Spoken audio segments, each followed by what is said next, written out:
एक शहर के कोने में एक फ्लैट में सोना और रिमी दो बहनें रहा करती थी। रिमी, क्या तुम थोड़ा जल्दी रेडी हो सकती हो? मुझे भी ऑफिस जाना है, लेट हो रहा है मुझे। बस हो ही गया है, आती हूँ। तुम खूबसूरत हो, मैं नहीं, मुझे तो सजना पड़ता है। तुम हर बात में यही क्यों बोलती हो? हम दोनों बहनें हैं और चेहरा सुंदर होने से कुछ नहीं होता है, दिल अच्छा होना चाहिए।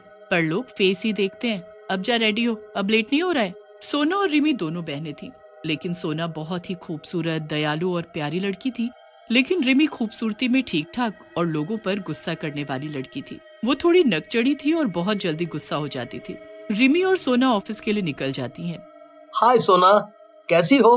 तुम आज बहुत अच्छी लग रही हो। रिमी, क्या आज तुम मेरा एक काम कर दोगी? मुझे आज कहीं जाना है, तो क्या तुम ऑफिस में मेरे हिस्से का काम कर दोगी प्लीज? नहीं, मैं तुम्हारा काम क्यों करूं? जिसकी तारीफ की है वही करेगी, तारीफ उसकी और काम मुझसे। कोई नहीं, इस बारे में बात नहीं करते हैं। मैं तुम्हारा काम कर दूंगी, तुम टेंशन मत लो और आराम से जाओ। देखा, चेहरा सुंदर होने से नहीं रिमी, उसका दिल भी साफ होना चाहिए। सोना सुंदर होने के साथ साथ साफ दिल वाली भी है। हाँ तो ठीक है, मेरा दिल साफ नहीं है, जाओ उसी से अपना काम करवाओ। इतना कहकर झल्लाती हुई गुस्से से वहाँ से चली जाती है। बड़े आए मुझसे काम करवाने वाले। बड़ी सोना रिमी, तुम दोनों आ गई। चलो बाबा, अब जल्दी जल्दी काम करो, वरना मैं तुम दोनों को नौकरी से निकाल दूंगा। फिर मांगते रहना काम है, घूमती रह जाओगी, लेकिन कोई काम नहीं देगा तुम लोगों को। सोना और रिमी का सेठ एक नंबर का खड़ूस और लालची था और पैसे के लिए अपने काम करने वालों से बहुत काम करवाता था। जी सेठ जी, और चुप होकर काम करने लगती है। सेठ जी, हम काम करते हैं, इसका मतलब ये नहीं कि कुछ भी बोलोगे आप और हम सुनेंगे। बड़ी रिमी, ठीक से बात करो, वरना क्या, निकाल देगा ना मुझे? हाँ तो निकाल दे। तो जैसे सेठ को तो मार देना चाहिए। रिमी चुप हो जा, कुछ भी मत बोल, वो हमारी सर है, तू चल यहाँ से। सर माफ करना इसको, इसका मूड खराब है आज। सोना रिमी को लेकर वहाँ से चली जाती है। इस खड़ूस के साथ तो कुछ करना ही पड़ेगा। सबके घर चले जाने के बाद सेठ अपनी दुकान बंद कर रहा होता है। तभी दुकान की लाइट चली जाती है और सेठ जी के चीखने की आवाज आती है। अगली सुबह जब सब दुकान पर आते हैं तो देखते हैं कि सेठ की गर्दन टेढ़ी और हाथ पैर मुड़े होते हैं और वो वहाँ पर लाश बनकर पड़ा होता है। उसका बेटा भी आकर वहाँ रोने लगता है। तभी उसको किसी से कल हुई सेठ और रिमी के बीच की लड़ाई का पता चलता है, तो वो रिमी के पास जाता है। तुम कल मेरे पापा से झगड़ी थी, क्या ये सब तुमने किया है? नहीं, मैंने सिर्फ धमकी दी थी, मैंने ऐसा कुछ नहीं किया है। बहुत पूछताछ करने पर भी रिमी के खिलाफ कुछ नहीं मिलता। कुछ महीने बीत जाते हैं, पर सेठ का बेटा अभी भी उसी पर शक करता है और उसका पीछा करने लगता है। एक दिन लगता है सोना और रिमी निकल गई हैं। मैं भी इनके पीछे जाता हूँ। वैसे भी पिताजी की मौत के बाद कितने केस हो गए हैं ऐसे। सोना और रिमी के घर पर जाकर सेठ का बेटा छुप जाता है। वो रिमी और सोना को घर के अंदर जाते हुए देखता है, पर कुछ देर बाद ही वो सोना को बाहर आते हुए देखता है। बस कोई मिल जाए, ये खूबसूरत होने के लिए क्या क्या नहीं करना पड़ता। फिर वो एक आदमी को देखते हुए एक चुड़ैल में बदल जाती है और हवा में उड़ने लगती है और उसके पैर भी टेढ़े हो जाते हैं। फिर वो चिल्लाकर उस आदमी के ऊपर कूद जाती है और आदमी को मार देती है। ये सब सेठ का बेटा देख लेता है। अरे ये क्या देख लिया? ये तो इंसान ही नहीं है, ये बस खूबसूरत होने के लिए लोगों को मारती है। पर मैं इसका कुछ कर भी तो नहीं सकता। क्या मैं रिमी की हेल्प ले सकता हूँ? पर अगर वो भी यही निकली तो, और उसने मुझे ही परलोक भेज दिया तो कैसे पता करूँ कि रिमी भी यही है या नहीं? पर कैसे भी करके पता तो लगाना ही पड़ेगा। फिर अगली सुबह, आज तो बहुत काम है, जल्दी जल्दी कर लेती हूँ। सेठ जी खड़ूस थे, पर उनका लड़का तो अच्छा और दयालु लगता है और कितना हैंडसम भी है। हाँ, तू ये तो सच कह रही है, वो हैंडसम तो है। मेरा तो मन करता है कि उससे शादी कर लूं। हाँ तो जा बोल दे, क्योंकि तू भी तो सुंदर है, वो मना नहीं करेगा। रिमी, आज तुम बहुत अच्छी लग रही हो। क्या हम कहीं बाहर जा सकते हैं? हाँ जरूर, हम जा सकते हैं, ये काम मैं बाद में कर दूंगी। देखा, मैंने कहा था ना कि तुम बस अच्छे से पेश आओ और लोग तुम्हें भी पसंद करना शुरू कर देंगे। बता। रिमी ने अपनी ताकत बढ़ाने के लिए सेठ के बेटे, जिसका नाम सुनील था, उससे शादी कर ली ताकि वो उसकी बलि दे सके और सोना का रूप लेकर वो लोगों को मारती रही। पर जैसे ही सेठ के बेटे को ये पता चला, उसने सोना को आजाद कर उसकी मदद से रिमी को कैद किया। सेठ का बेटा सुनील अब सोना को पसंद करने लगा था पर सोना भी एक चुड़ैल ही थी। इस वजह से रिमी के कैद होने के बाद जब सोना चली गई तब सुनील उसे रोक भी नहीं पाया, बस उसे जाता देखता रहा। इतने महीने बीत गए, पता नहीं सोना कहाँ होगी, कैसी होगी। मुझे तो ये भी नहीं पता कि सोना के दिल में मेरे लिए प्यार था भी कि नहीं। सुनील की जिंदगी में इतने हादसे हुए थे कि वो जगह उसे काटने को दौड़ती थी, इसलिए वो उस जगह से दूर दूसरे शहर में शिफ्ट हो गया, पर उन यादों को नहीं भुला पाया। सोना के जाने के बाद कितना सूना सूना लग रहा है। अच्छा ही हुआ कि मैं वो शहर छोड़कर यहाँ आ गया। वैसे भी अब वहाँ कुछ नहीं रहा, ना ही पापा, ना ही रिमी और ना ही सोना। यहाँ से अपने जीवन की एक नई शुरुआत करूँगा। इतना बोलकर सुनील अपनी नई दुकान पर चला जाता है पूरा दिन काम करने के बाद। सर, इतना सामान बिक गया है, इसका हिसाब करके बताता हूँ। ठीक है, हिसाब करके शॉप बंद कर देना। मैं अब घर निकलता हूँ, तुम भी काम करके चले जाना। ठीक है सर, बस ये हिसाब कर लूं फिर निकल जाऊंगा। मन कर रहा है कि एक बार उसी शहर में वापस जाकर सबसे मिल लूं, और वैसे भी रिमी के जाने के बाद उस जगह सब ठीक होगा। लेकिन उसको कोई अंदाजा नहीं था कि वहाँ क्या चल रहा है। इधर जिस बोतल में रिमी को कैद किया गया था वो बोतल एक आदमी को मिलती है। ये क्या, इस बोतल में क्या चमक रहा है? लग रहा है कि मिट्टी में थी, ये बारिश की वजह से ऊपर आ गई है। इसको उठा लेता हूँ, इतना चमक रहा है कुछ अच्छा ही होगा। घर जाकर चुपचाप खोलता हूँ, क्या पता खजाना हो जिससे मैं माला माल हो जाऊं। तू बस एक बार मुझे खोल तो सही, उसके बाद मैं बताती हूँ कि मैं क्या अच्छी चीज हूँ। ये लोग घर भी आ गया। चल अंदर जाकर अपनी जानू को दिखाता हूँ। अरे सुनती हो, देखो मुझे क्या मिला है। अरे कहाँ हो? ऐसा क्या लाए हो तुम कि सर घर पर उठा लिया है? क्या कीमती चीज है, बोलो। देख, इस बोतल में कितनी चमकती चीज है। इसको अभी तोड़कर निकाल लेते हैं। हाँ, चमक तो बहुत रही है। चमक की वजह से दिख भी नहीं रहा है कि अंदर क्या है। दोनों मिलकर बोतल तोड़ देते हैं और रिमी हंसते हुए बाहर आ जाती है। वाह, मैं आजाद हो गई, इतनी खुशी, मजा आ गया। अब मुझसे सुनील और सोना को कौन बचाएगा? ये क्या हुआ?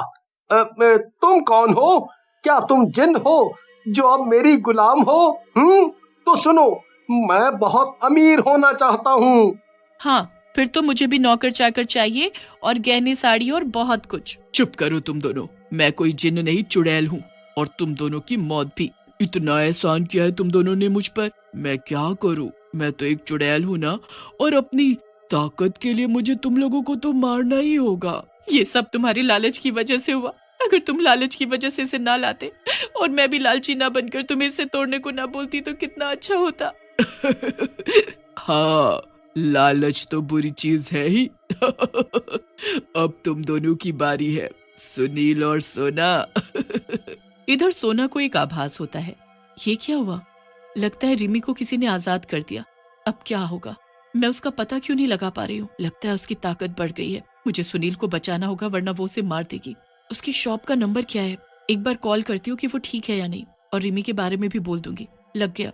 हेलो, क्या मैं शॉप के मालिक सुनील से बात कर सकती हूँ? नहीं, आप उनसे बात नहीं कर सकती। आपको क्या काम है? आप मुझे बोल दें, मैं उनके आने पर उनको बता दूंगा। नहीं, कोई बात नहीं है, बस आप उनको बोल दीजिएगा कि सोना का फोन है। वैसे वो कब तक आएंगे? वो 3 दिन में आ जाएंगे। वो अपने पुराने शहर गए हैं। क्या? पुराने शहर? और वो 3 दिन में आएंगे? पर मुझे उनसे कुछ बहुत जरूरी बात करनी थी। क्या आप उनका नंबर दे सकते? मैं तुमसे प्यार करता हूँ और शादी करना चाहता हूँ। क्या तुम मुझसे शादी करोगी? हाँ हाँ, बिल्कुल। मैंने तो कभी सोचा ही नहीं था कि तुम मुझे पसंद करोगे। लेकिन मैं तुम्हें एक बात बताना चाहता हूँ कि मैं एक शैतान हूँ। इतना सुनते ही रिमी के हाथ पांव ठंडे हो जाते हैं। ये क्या बोल रहे हो? वैसे ही मैं एक चीज झेल रही हूँ। उसे खत्म करने के लिए जो मुझसे प्यार करे वो आदमी चाहिए, वरना बुरा होता ही रहेगा मेरे साथ। अरे, मैं कोई शैतान नहीं हूँ। मैं तो बस मजाक कर रहा था। पर जो तुम कह रही हो वो मुझे भी पता है। इसीलिए मैंने ये मजाक किया ताकि मैं तुमसे पूछ पाऊं कि हम सोना को कैसे खत्म कर सकते हैं। हाँ मैं जानती हूँ, पर उसे मारा नहीं जा सकता है। हाँ, पर हम उसे कैद कर सकते हैं। ठीक है, तो वो भी किस प्रकार होगा? उसके पास जाकर तुम्हें उससे बात करते करते उसके हाथ की रिंग लेनी होगी और उसे एक बोतल में डाल देना होगा, और वो भी उस रिंग के साथ कैद हो जाएगी। रिमी और सेठ के बेटे ने ऐसा ही किया और सोना को कैद कर लिया। चलो, अब जब सब ठीक हो गया है तो हम दोनों शादी कर लेते हैं। हाँ, अब हम साथ रहेंगे। फिर वो दोनों शादी रचा लेते हैं। कुछ महीनों तक सब सही चलता है, पर अचानक फिर से लोग मरने लगते हैं। अरे रोहन, तुम कब आए? वो अभी कुछ दिन पहले ही मेरा आना हुआ है। रिमी, इधर आओ, देखो रोहन आया है। रोहन रिमी को देखकर अजीब सा चेहरा बनाता है और कहता है, नमस्ते भाभी। जी नमस्ते, आप लोग बैठो, बात करो, मैं चाय लेकर आती हूँ। कहकर रिमी किचन में चली जाती है। ये कैसी लड़की है, बदसूरत सी। रोहन ऐसा नहीं है, ये बहुत अच्छी है। और हाँ, खबरदार जो आइंदा मेरी बीवी के बारे में ऐसा कहा तो। रोहन अपनी बेइज्जती पर वहां से उठता है और चला जाता है। रास्ते में जाते हुए उससे सोना टकराती है। आप कौन हो और क्या चाहिए आपको? ऐसे रास्ते के बीचों बीच क्यों खड़ी हो गई? तेरी मौत चाहिए। और उसकी मुंडी टेढ़ी कर देती है और उसके हाथ पैर भी टेढ़े कर देती है। कुछ समय में रोहन की मौत की खबर सेठ के बेटे को मिलती है। सेठ का बेटा रात में सोता नहीं है और बाहर जाता है। वो देखता है कि सोना किसी लड़के से बात कर रही है, फिर उसको मार देती है। इधर सोना उस लड़के को मारकर जाने लगती है। ये कहाँ जा रही है? इसके पीछे जाता हूँ। अरे ये तो मेरा घर है। सेठ का बेटा छुपकर उसे देखता रहता है। सोना फिर अचानक रिमी का रूप ले लेती है। सोना का रूप लेकर किसी को भी वश में किया जा सकता है। चलो सोने जाती हूँ, वो भी आते होंगे। हे भगवान, ये क्या किया मैंने सोना के साथ? उसे मुझे उस कैद से निकालना होगा और रिमी को मारना होगा। मैं यहाँ से कैसे निकल पाऊंगी? तभी वहाँ पर सेठ का बेटा आता है और बोतल तोड़कर सोना को आजाद कर देता है। सॉरी, मुझे नहीं पता लगा कि कौन गलत है, पर अब असलियत आ गई है सामने। पर समस्या ये है कि अब उससे मुझे कैसे छुटकारा मिलेगा? बहुत ही ताकतवर बनने के लिए वो अपनी 6 महीने की शादी में अपने पति की बलि देगी, पर उसकी एक जान है जिसको अगर खत्म कर दें तो वो भी खत्म हो जाएगी। उसके पास शीशे का एक क्रिस्टल है। हाँ, है उसके पास, और वो उसे लॉकर में रखती है। मैं उसको निकाल कर ला सकता हूँ। ठीक है, कल चांद के सामने उसे तोड़ते ही वो मर जाएगी। वो घर जाकर उस क्रिस्टल को निकाल कर रख लेता है और अगली रात आने का इंतजार करने लगता है। अगले दिन की रात को वो छत पर जाता है। तभी रिमी को पता चल जाता है और वो उसके पीछे चल पड़ती है और वो सेठ के बेटे को मारने के लिए आगे आने लगती है। तभी सोना भी उसे बचाने के लिए वहां आ जाती है। ये क्या कर रहे हो? उसे छोड़ दो, वो मेरा है, वापस दो मुझे। नहीं, तुम जाकर उसे तोड़ दो, मैं इसको रोकती हूँ। वो दोनों आपस में लड़ने लगती हैं। इतने में सेठ का बेटा जाकर क्रिस्टल तोड़ देता है और रिमी मर जाती है। धन्यवाद सोना, आज तुम्हारी मदद से मैं अपने पिता के कातिल और सैकड़ों मासूम लोगों की मौत का बदला ले पाया हूँ। और मुझे माफ कर दो, मैंने तुम्हारे साथ बहुत गलत किया है।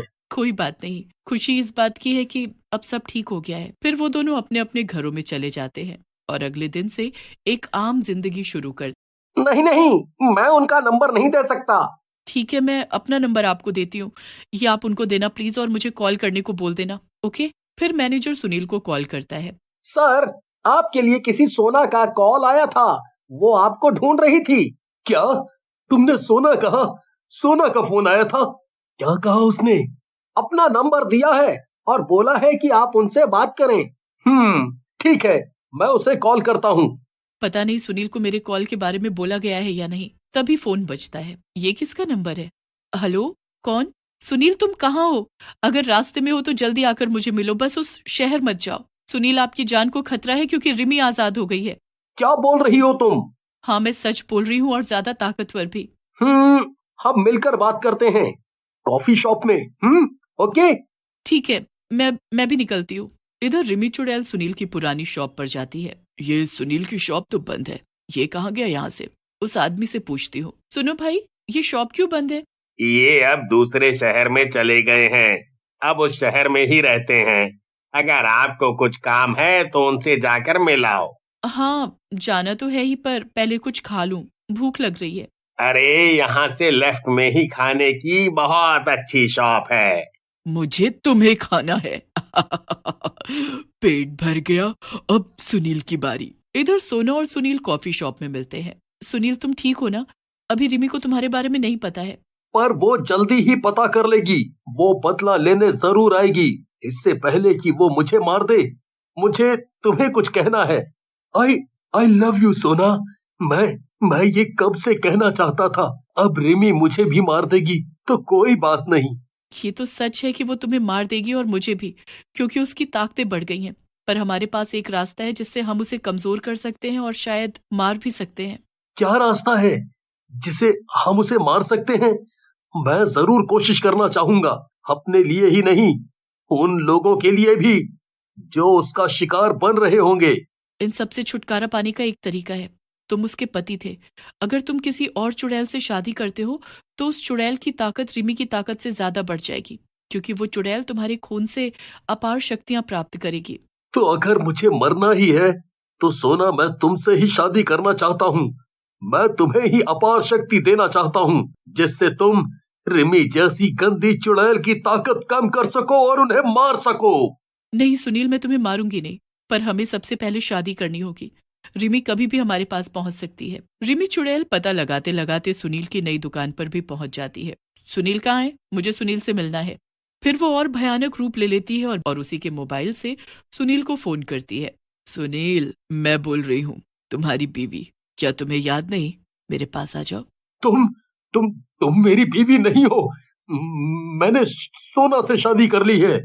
ये तो बहुत अच्छा है, तुम दोनों एक साथ ही मिल जाओगे। तब तक रिमी भी उनको ढूंढ लेती है।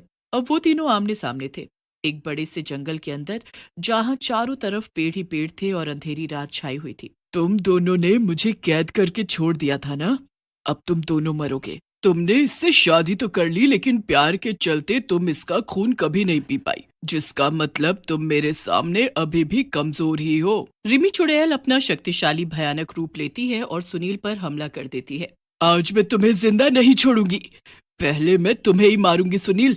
तभी सुनील के सामने सोना आ जाती है और उसे बचाते हुए कहती है, रिमी, ये मेरे पति हैं, इनका बचाव करना मेरा फर्ज बनता है और तुम हम में से किसी को नहीं मार सकती हो। दोनों आपस में बहुत लड़ाई करने लग जाती हैं, एक दूसरे पर हमला करती हैं। लेकिन सोना के पास एक खंजर होता है जिस पर सोना का और सुनील का खून लगा होता है। सोना वो खून भरा खंजर रिमी के सीने में उतार देती है। ये सच्चे प्यार से बना खंजर होता है जिससे रिमी खत्म हो जाती है। ये क्या? मैं ऐसे ही खत्म नहीं हो सकती हूँ। ये सच्चे प्यार से बना खंजर था, इसलिए तुम मर रही हो और ये तुम्हारा अंत है। रिमी चुड़ैल के मरते ही सब ठीक हो जाता है। सुनील और सोना एक दूसरे के साथ प्यार से रहने लगते हैं और एक बच्ची को जन्म देते हैं। उनका जीवन बहुत ही अच्छा